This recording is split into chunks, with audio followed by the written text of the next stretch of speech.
I believe Akela Cooper. Akela Cooper. She did a little bit with her, and then it was like, oh, okay. And then I'll give it to my husband, and he was like, oh yeah, let's do it. But James Wan was at a very interesting point in his career. I mean, we're not talking about like this isn't way in the past. This is like last year. Yeah, but he's printing money right now. Oh my, yeah, he actually works for the IRS.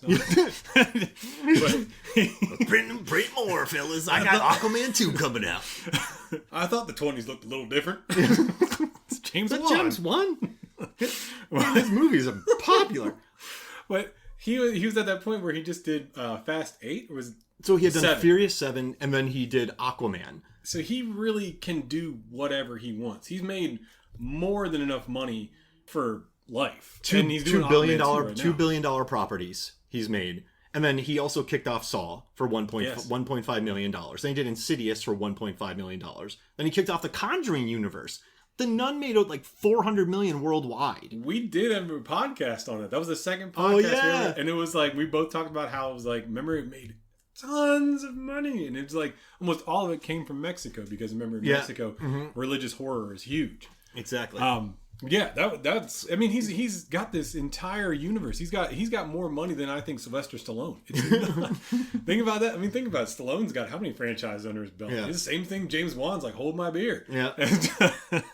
But hey, I'm not holding your beer. But, James Wan, why am I holding your beer? Oh, sorry. To bring it back to what you're saying about great lines of dialogue, I love this line that Gabriel says to Emily or Madison. When he says, your fake mother gave you the name Madison, your shit marriage gave you the name Mitchell, but you'll always be Emily to me. And it's like, whoa. Like, very creepy lines. It's good. Gabriel, someone, a writer for Slash Film said that Gabriel should have been Times Person of the Year.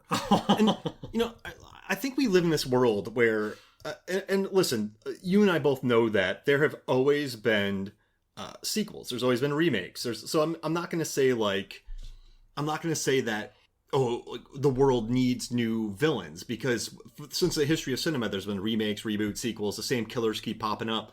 But Malignant gave the world Gabriel, this backwards running, trench coat, sloth-looking faced person who kills people with a trophy handle and like super speed, like just the oddest run, the oddest gait. We have like a new villain in this world. And that's what I love about his films, right? Saw, Jigsaw, Insidious. You have like the pink, the red lipstick. Red lipstick. Yeah. And then you got Conjuring. I know they're based on other properties, but like Annabelle was a real doll, but he turned it into a thing. Like we're getting a lot of new-ish on-screen monsters. And I think Gabriel is just chaos. I love that like what's malicious? And he's drinking electricity. Gabriel just wants chaos. That sounds like a line Mick would have said to Rocky. Drink electricity, Rocky. Bite on that cable. Hey, Rocky, you're getting your butt kicked. Bite on this cable. Is that legal? So then you just have this. Gabriel's just a beautiful creation, right? Mm-hmm. And at the end he gets put in a mind prison. He's like, I'll be back. It's just like, yeah, we know you're going to come back because this movie kicks a lot of ass. And you know, it only made what, $30 million worldwide. And that's unfair though. It is. And you know what's interesting too? I read some reviews for it. They're like, there's no humor to this movie. And I'm thinking, did you not watch the score? Did you not watch all the camera shots? Like, did you not hear the loud music every time someone looks around a corner? Like, James Wan has his tongue so firmly in his cheek for this movie. I mean, this is the silliest movie, but it's also gory and bloody. And like during the prison fight, he rips throats, he face smashes, he elbows people in the face, snaps necks, arm breaks, punches someone through the chest. There's a head smash. I know Ingrid wanted Gabriel to pull an arm off and then stab somebody with the bone from the arm. Oh my god, like, that would have been so good. But I was watching it and it's just so silly. And then the chair throw and I don't know how you could watch this. I don't know what mood you're in to think. You know, some people are like, this movie's so stupid. Like, oh, it's so stupid. Someone said it's like the Ishtar of movies. Like, but this is a good movie. This was controlled. This wasn't Wan setting out to make a movie and then failing. This is a beautifully crafted, good, fun horror movie. This isn't a flop. Yeah. I mean, if it's not on your wavelength, that's fine. I could see how this movie doesn't work for people, but I don't know, at least has like a 78% tomato meter score. So at least critics appreciated this. And it might get a sequel.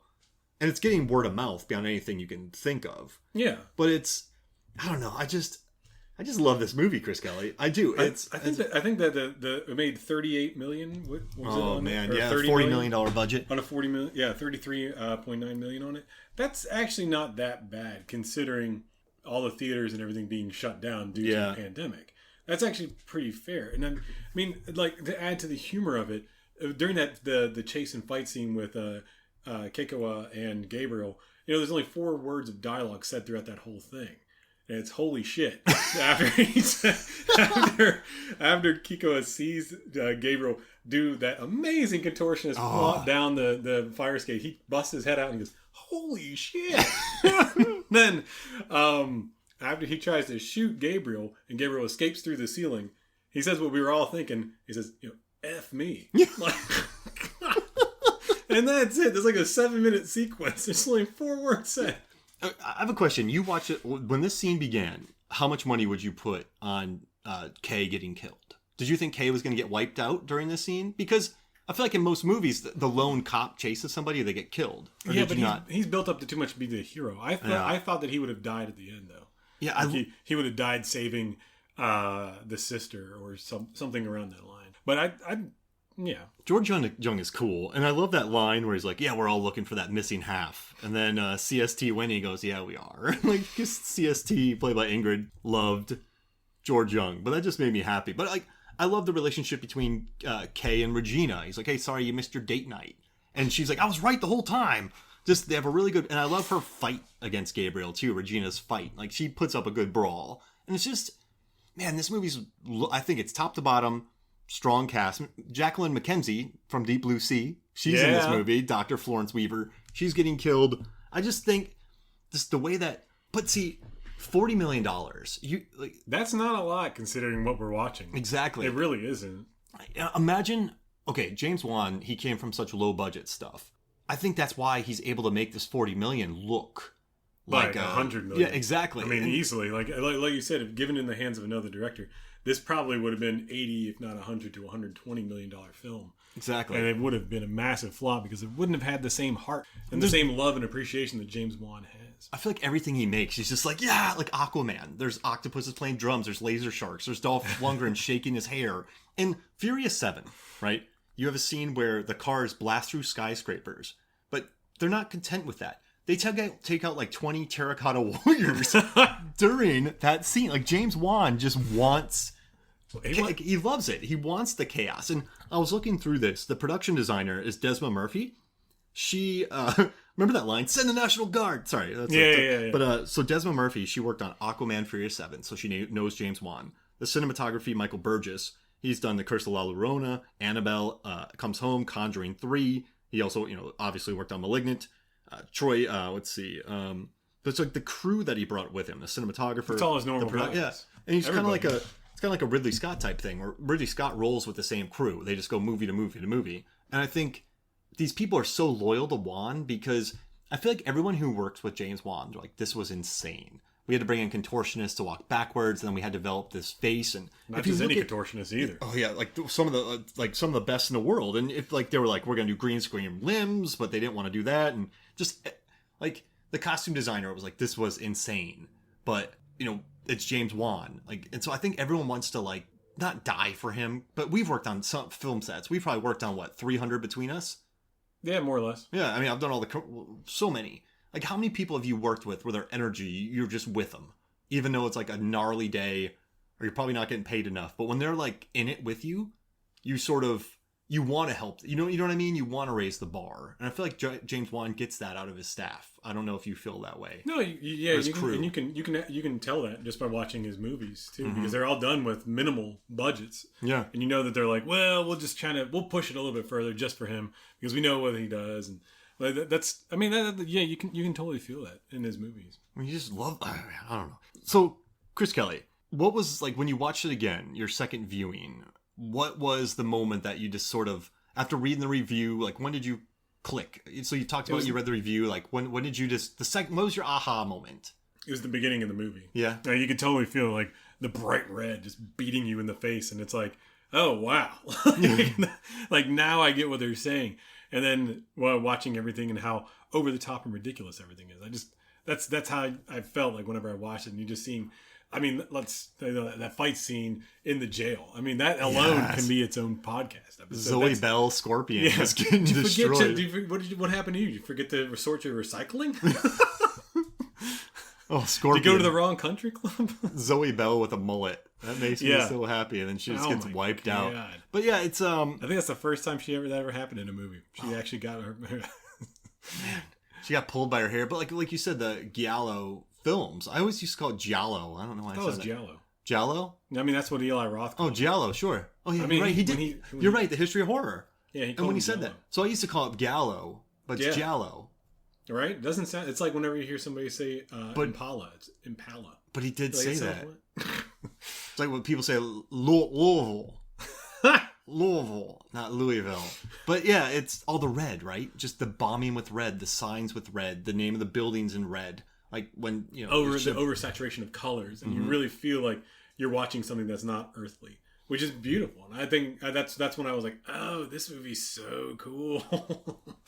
I liked it a lot. Remember when we talked about Strangers Pray at Night and the Tube of Death special effects guys getting their work in? Oh yeah, the scene that takes place in the pool. Yeah, I mean, my God, that just talk about some lighting there. But with the fight scene between Kay and Gabriel when they fought inside underground Seattle, which is great. I mean, what, underground Portland?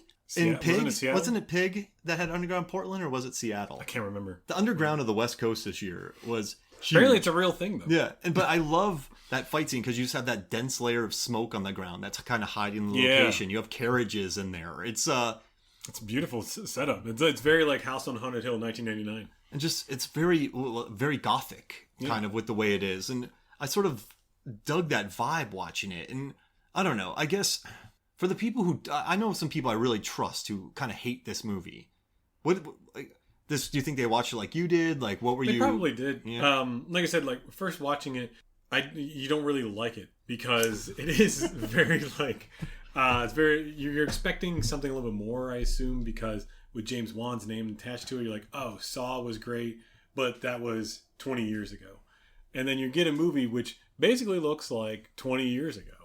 Which is one of the other things I liked about it a lot. Like, I thought it felt like he was doing like a throwback to his early 2000s work. Because it is very like Saw-like. If you think about the color schemes and you think about the music is almost like directly from Saw. And do they sample the Pixies in it? No, you don't. Oh yeah. If you feel it, there could be.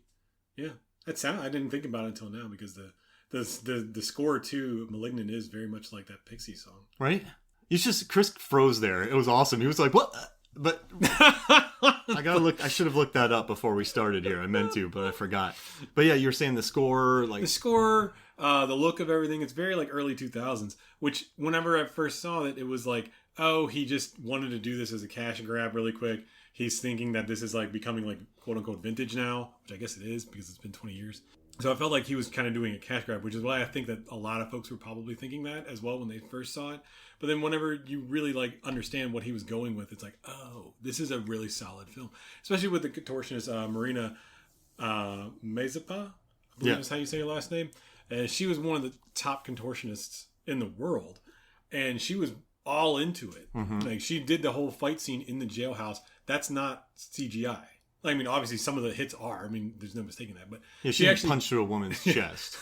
Sadly, that poor stunt woman. They couldn't do that in America. Now, this was a European. Yeah. Italy.